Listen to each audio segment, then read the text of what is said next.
and I can't believe it's broken. It seems so sturdy, but yeah, someone has dropped it.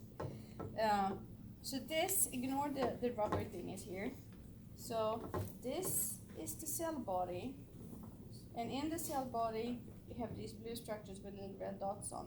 That is the RER, and you can't really see the free ribosomes because they would be falling off. But so this is the nissl bodies in these. So nissl bodies. Okay. Then we have a nucleus, and we have all the structures that we have in a normal cell.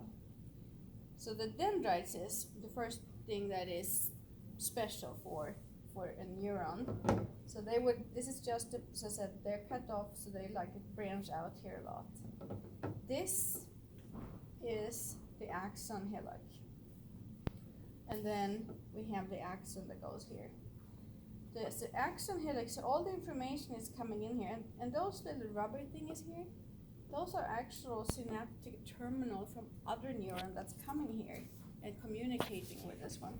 So this is supposed to be synaptic terminal. Of course, they're not touching in real life.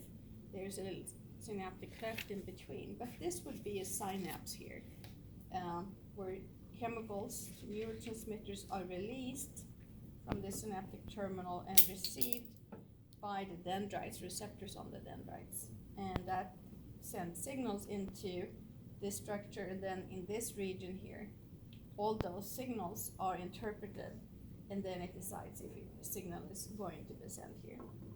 So that axon here, so this is the initial segment of it, and then it continues down here.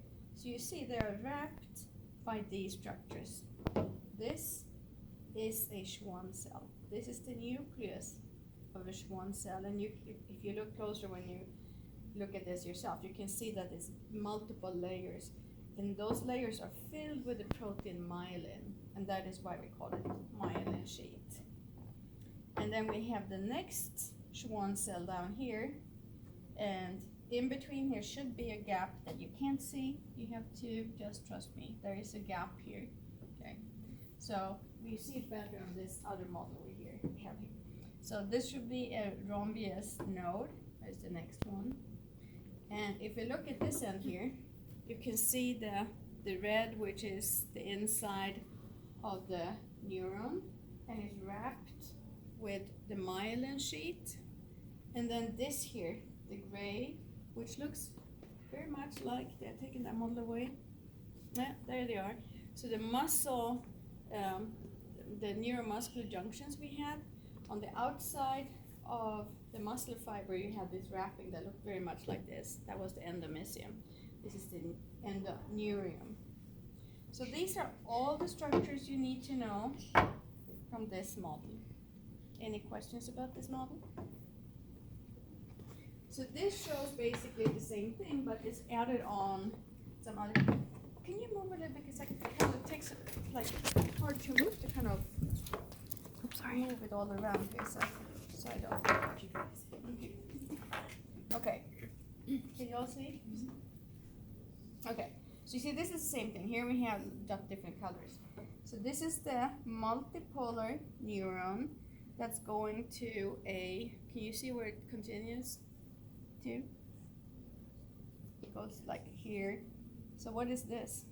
Muscle. It's a muscle. So the connection here is a neuromuscular junction. So this is a motor neuron because it's taking information to the muscle. So multipolar, everything in here. Here's the nissl bodies. Here's the axon hillock, and here is one Schwann cell, second Schwann cell, and you see how it's like all the way we have individual Schwann cells that covers the whole axon. And in this model you can actually take it off, and you can see, so this is the axon with the wrapping of the Schwann cell.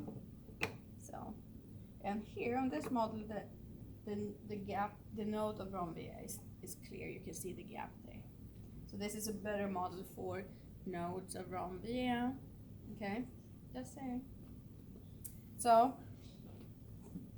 you can also see that here they kind of, because they cut off just like they did in this model, they cut off the dendrites, but they painted them in here, and you can see how other neurons are coming and connecting, forming synapses to the dendrites on this multipolar neuron. So that's it for